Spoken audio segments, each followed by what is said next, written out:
नमस्कार दोस्तों, आप सभी का हमारे YouTube चैनल हरी ग्लोबल स्टडीज़ में स्वागत है।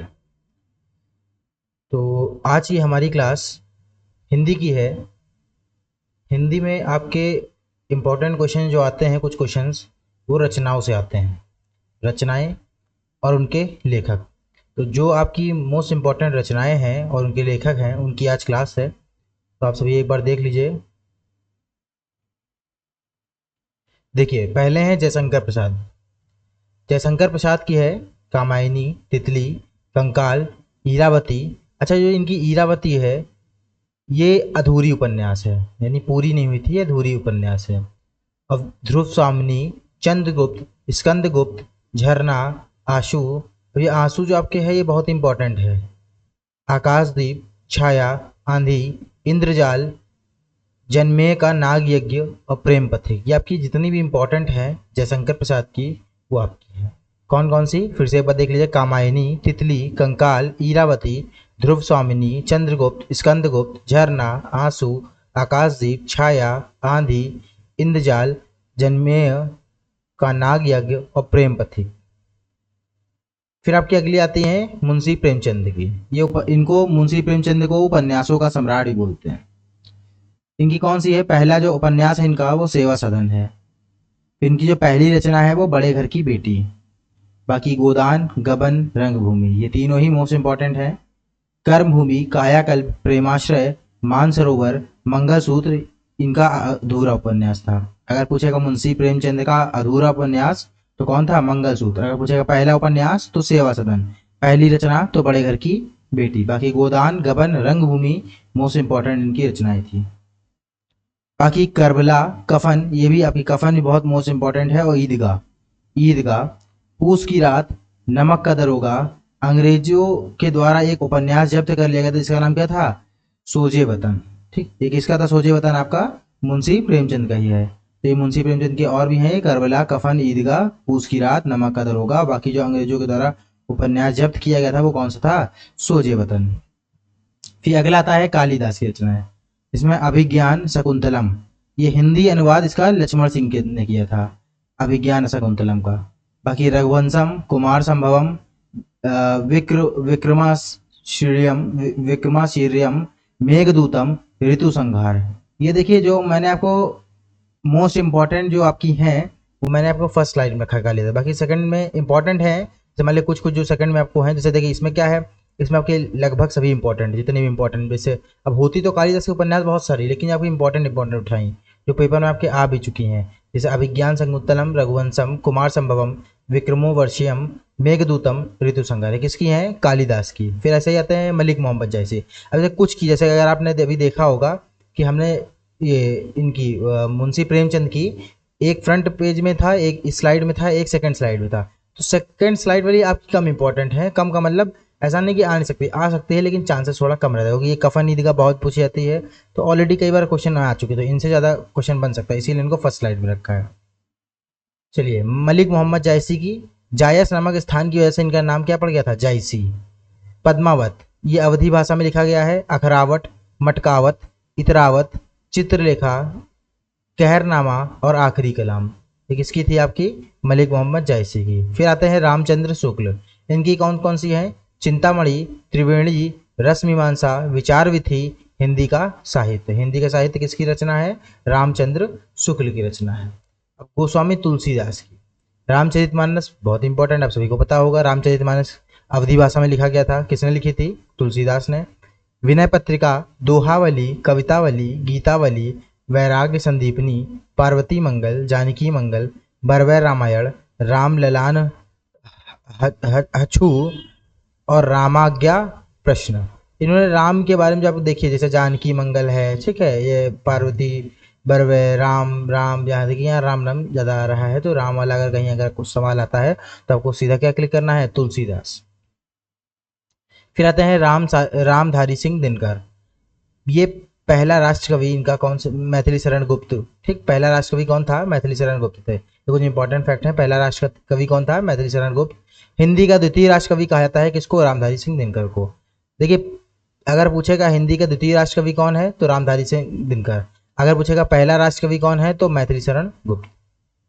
फिर आते हैं रामधारी सिंह दिनकर की रचनाएं। उर्वशी, उर्वशी जो है इनको दूसरे नंबर पर ज्ञानपीठ पुरस्कार मिला था, इसको उर्वशी पर, ठीक, इनको रामधारी सिंह दिनकर को। फिर हुंकार, रेणुका, द्वंद्व गीत, कुरुक्षेत्र, रश्मि रथी। हिंदी में सबसे पहले साहित्य ज्ञानपीठ का पुरस्कार किसको मिला? चिदम्बरा जी और पंत जी को मिलता है, चिदम्बरा जी और पंत जी को मिलता है। बाकी दूसरे नंबर का जो ज्ञानपीठ पुरस्कार मिलता है किसको? रामधारी सिंह दिनकर। किस रचना पर मिलता है? उर्वशी रचना पर। महादेवी वर्मा, बहुत मोस्ट इंपॉर्टेंट है, इनको आधुनिक मीरा कहा जाता है। महादेवी वर्मा को क्या बोलते हैं? आधुनिक मीरा के नाम से जानते हैं। इनकी पहली रचना क्या है? निहार, निर्जा, सांद गीत, दीप शिखा, यामा रश्मि। यामा पर इनको ज्ञानपीठ पुरस्कार मिला था। किस पर? किस रचना पर? यामा पर। अतीत के चलचित्र, मेरा परिवार, ठीक, अतीत के चलचित्र और मेरा परिवार भी इंपॉर्टेंट आपकी, किसकी है? महादेवी वर्मा की। फिर आते हैं सुमित्रानंदन पंत जी। पहला ज्ञानपीठ पुरस्कार प्राप्त करने वाले कौन है? सुमित्रानंदन पंत जी। और वहीं पर अगर आप देखेंगे ज्ञानपीठ पुरस्कार और किसको मिला था? महादेवी वर्मा को। किस किस अच्छा, ये मैंने बता दिया था, मुझे लगा रह गया। तो ये किस रचना पर मिला था? यामा पे। पहला ज्ञानपीठ पुरस्कार प्राप्त करने वाले सुमित्रानंदन पंत जी। चिदम्बरा इनका पहला ज्ञानपीठ पुरस्कार प्राप्त करने वाली रचना थी, चिदम्बरा पे इनको पहला ज्ञानपीठ पुरस्कार मिला था। वीणा, स्वर्णधूलि, युगवाणी, ग्राम्या, कला और बूढ़ा चांद, पल्लव, स्वर्ण किरण, लोकायतन, युगांत, युगपथ, प्रकृति का सुकुमार कवि किसको कहते हैं? सुमित्रानंदन पंत को। सवाल सीधा सीधा था, प्रकृति के सुकुमार कवि कौन है? सुमित्रानंदन पंत जी। फिर सुभद्रा कुमारी चौहान, झांसी की रानी किसकी है? सुभद्रा कुमारी चौहान की। मुकुल, सुभद्रा कुमारी चौहान। और त्रिधारा और बिखरे मोती, बिखरे मोती झांसी की रानी इंपॉर्टेंट है आपकी, मोस्ट इंपॉर्टेंट है। किसके द्वारा लिखी गई? सुभद्रा कुमारी चौहान के द्वारा। सूर्यकांत त्रिपाठी निराला, क्रांतिकारी कवि कहा गया था इनको, किसको? सूर्यकांत त्रिपाठी जी को। कुकुरमुत्ता, अनामिका, परिमल, तुलसीदास, गीतिका और तोड़ती पत्थर, ये किसकी रचनाएं हैं? सूर्यकांत त्रिपाठी निराला जी की है। फिर हरिवंश राय बच्चन, जो कि अमिताभ बच्चन के पिताजी हैं। मधुशाला, बहुत ही अच्छी रचना है इनकी मधुशाला। तो मधुशाला, क्या भूलूं क्या याद करूं, मधु कलश, निशा निमंत्रण, खादी के फूल, बहुत मोस्ट इंपॉर्टेंट है खादी के फूल रचना। एकांत संगीत, बंगाल का काव्य, बंगाल काव्य की रचना कौन करता है? हरिवंश राय बच्चन जी।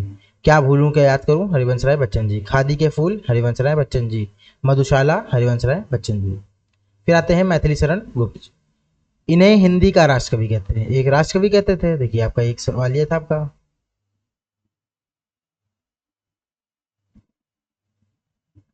आई थिंक निकल गया। पहला राष्ट्रकवि किसको बोलते हैं? मैथिली शरण गुप्त। और हिंदी का द्वितीय राष्ट्रकवि कौन था आपका? रामधारी सिंह दिनकर थे, ठीक, ये हिंदी के राष्ट्रकवि थे, ठीक है।